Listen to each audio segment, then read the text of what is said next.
Hello everyone, and thanks for watching again. Right, there's been a lot of debate which is better, the Canon 100 to 400 Mark II lens or the Sigma 150 to 600 Contemporary or Sport, or even the Tamron 150 to 600. So I'm going to do a little bit of a contest basically. I've got some examples for you to have a look at, some Canon photos from the 100 to 400 Mark II lens and some from the 150 to 600 Contemporary lens.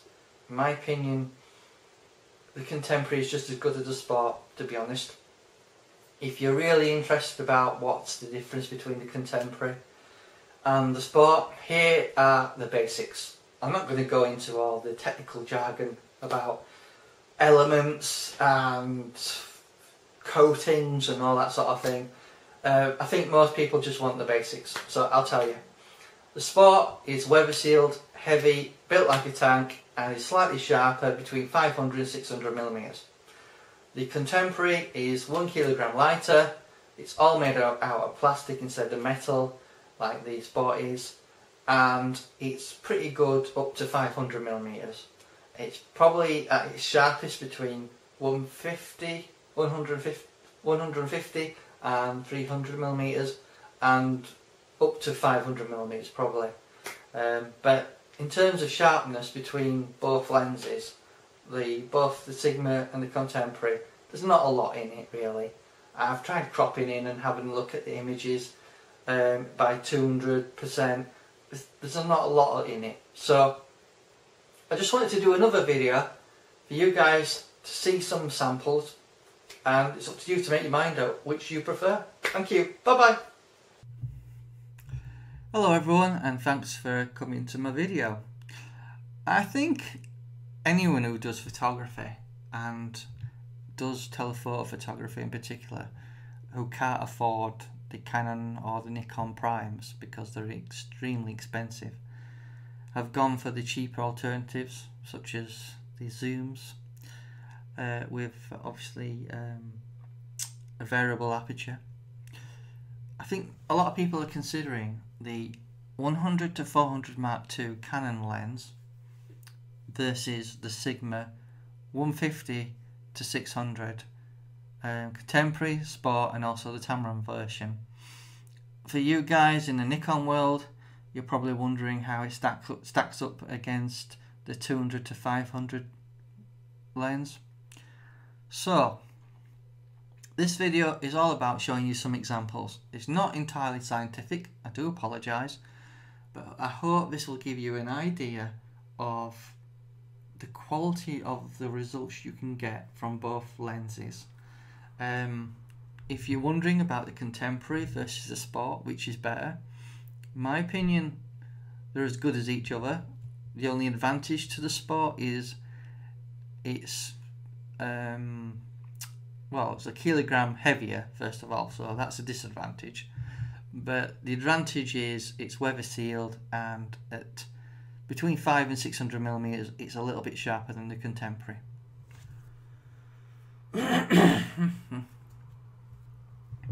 So without further ado, I'll show you the images. They're not entirely the same for each lens because I had each lens at a different point in time, but I just wanted to go through them so you guys can have a look at the examples and make your own mind up. My preference is always to go for a longer telephoto lens than a shorter one because cropping isn't always an option. So without further ado, let's have a look. Let's have a look at the metadata for this picture.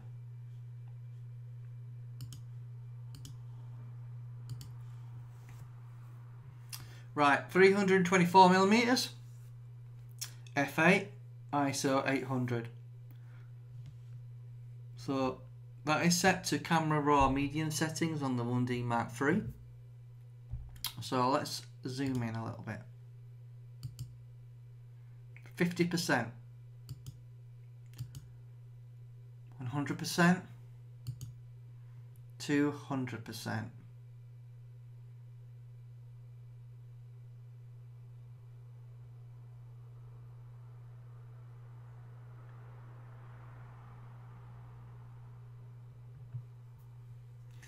Right, the next one is a Canon picture from the 100 to 400 Mark II lens. This picture you're seeing at the moment is obviously from the contemporary 150 to 600. So this is the Canon picture. Let's have a look at the data. 400 millimeters, 5.6, ISO 400. So it may be a bit cleaner, but it still is further away. 50%, 100%, 200%. Now it is on medium settings, so you can see pixelization. So let's come out a little bit. Right, let's come out a little bit so we don't see any sort of pixelization because it is at 10 megapixels. Okay, and let's try and get a similar framing picture with the Sigma lens.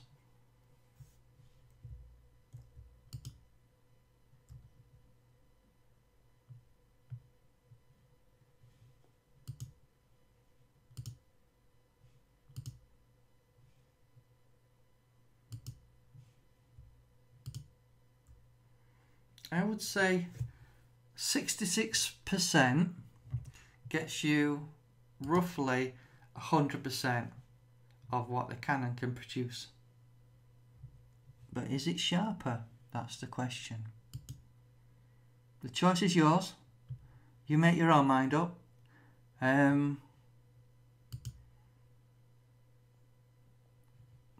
It's a close one. I would have to say the Canon has the edge. But there is a difference on the Sigma one. You can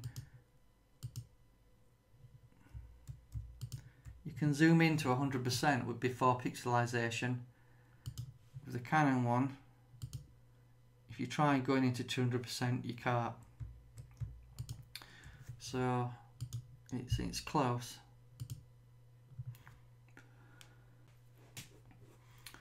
Right, the next image.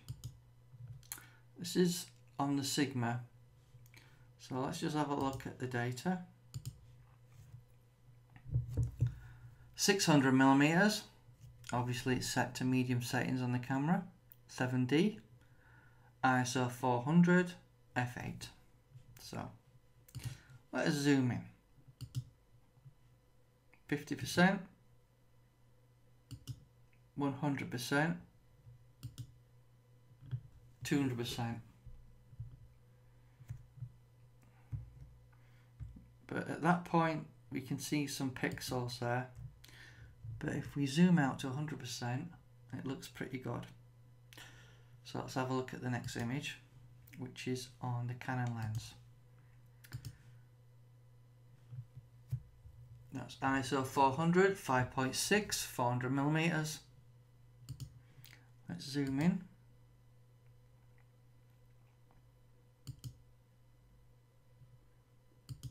%, 200%, we start to see pixelization. So we would need to zoom out a little bit to get the equivalent. And I would say the results are probably comparable. The choice is yours, which you prefer.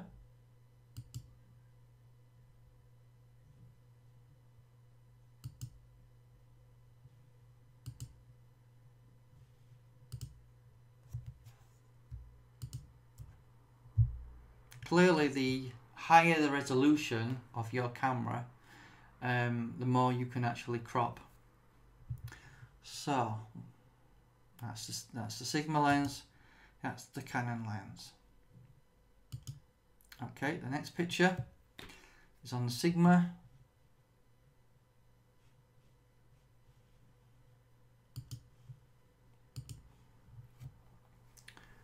.600 millimeters, ISO 1600, the 7D, 6.3 aperture. Right, let's zoom in. 50%. It's a very good picture, this. I think the focus could have been better because it's here when it needs to be on the eye. 100%, and it's okay. Next image, which is obviously slightly different. Let's have a look at the metadata. 164mm, ISO 400, f5.6, 7D. Let's have a look.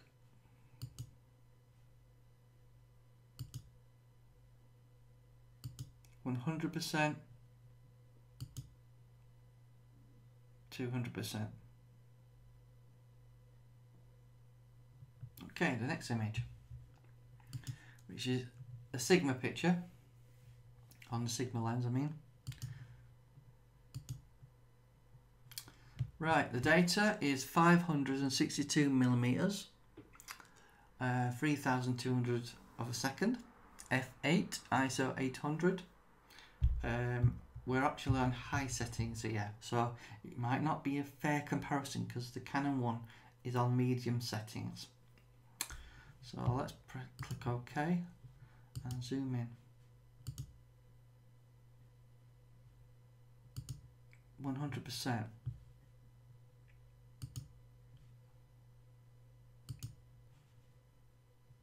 So let's have a look at the information on this lens.